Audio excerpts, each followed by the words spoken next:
Good morning. Oh.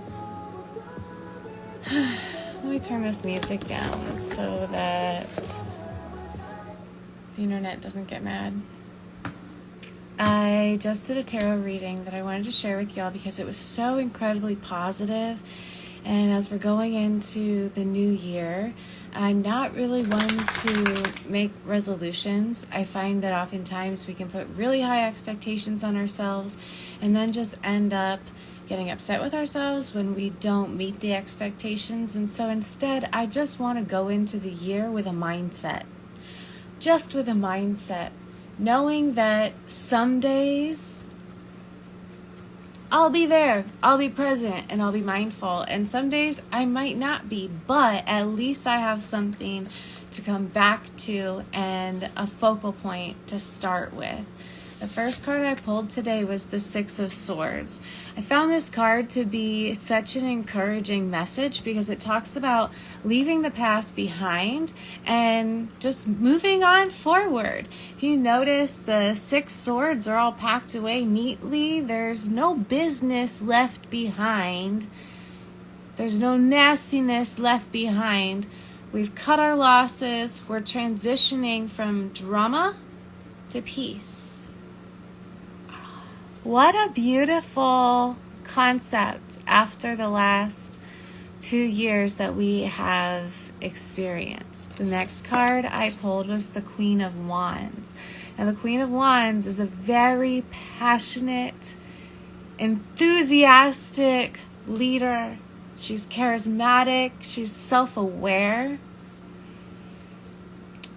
She's compassionate and generous, yet she maintains proper boundaries and takes care of herself so that she has the ability to take care of others in her responsibility area. She's a protective entrepreneur, but at the same time, she's willing to help anyone who needs it. She's not stingy with her success. She shares what she's learned with others and leads others to a place of that glow up, that learning that we have everything that we need already. And once we learn to alchemize those items, our toolbox, and start using them in our daily life, we become so much richer, not in monetary wealth, but in peace, in the heart space. The next card I pulled was the Ten of Coins, and this was very comforting to me right now because I've been dealing with some fear regarding my home space. What's going to happen? And I'm not always in charge of the roof over my head. I can do my best, but I can't control things that are out of my control. And so this Ten of Coins card speaks to property, luxury, inheritance, investments, familial abundance, prosperity, achievement, and satisfaction. And I have to say, it is my job to bring those aspects into my home. Specifically, all four elements are represented in this card. And I was noticing today while looking around my house, I have many of the elements represented in my home. I don't have water represented in my home. And so I think that's something I'm going to add to one of my altar spaces, just again to acknowledge that I don't deserve this space. The universe has blessed me with this space, and I want to take care of the space that I have been blessed with. The next card that I pulled was the Page of Wands.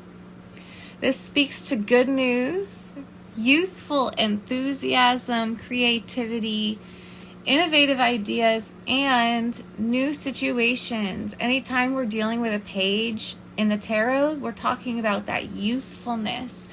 And it can be a little bit overwhelming when we're in that holiday season and maybe we get a little bit exhausted of all the youthfulness. Maybe kids want different gifts, or kids are just playing with their gifts and it's loud and kind of obnoxious. And maybe it would benefit us to purposely tune in to the fact that this youthful enthusiasm is good news. That's actually a good thing for us to emulate and to seek to cultivate inside of us. That youthful enthusiasm heightens our creativity, brings us innovative ideas, and helps us navigate new situations. So anytime we see that page, that energy, that youthfulness, remembering we deserve to be joyful and to have fun and to enjoy our life. The next card was the Fool, and it's so funny because this card is anything but foolish. It's talking about taking a leap of faith. The man is about to go bungee jumping, but he has proper boundaries set around this experience. So yes, it might be a little bit of an intense experience. It might seem foolish to other people, but he knows that he's got the boundaries in place and he's open-hearted to the result. Childlike wonder, innocence, and a leap of faith, willing to take a calculated risk. Now, it is important to calculate our risks, to decide what's worth it and what's not worth it. That's definitely important. And that's where we come to this King of Wands. I am just such a fan of the fact that this reading had King, Queen, and Page of Wands. You want to know why? Because the wands have so much to do with our actions. What action are we taking in the world? And how are we supporting those around us? So again, just like the Queen was a passionate, empowered entrepreneur, leader, generous, so is the King of Wands. He's honorable. There is integrity in their dealings. They're passionate, confident because they know that they're working in integrity. They're powerful, influential, charismatic, and self-motivated. This is a card indicative of integrity and self-awareness. I wanted to share this reading because while I did draw it for myself as we go into the new year, this message could be for so many people.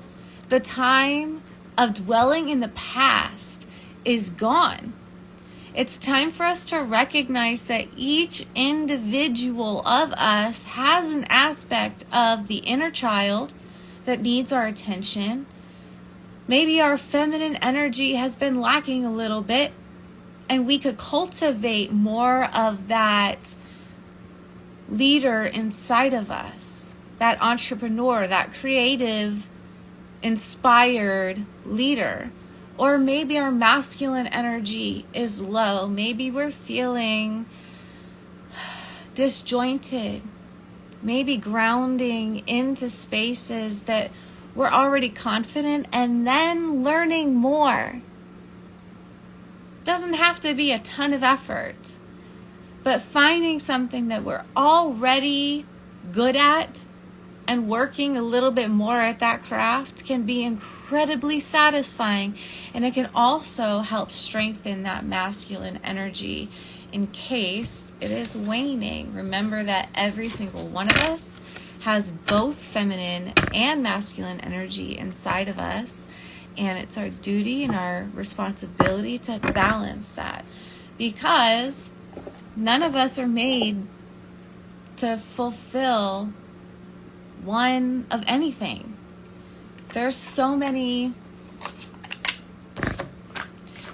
different ways that we can come together and benefit each other using our personal talents. And it's our most important responsibility to hone our personal talents, bring them to the table to share with everyone else. So that's what I will be focusing on as we move into 2023. Thank you for joining me today and tuning in for a minute or two. Hope you enjoyed what you heard, and I will see you in the next year.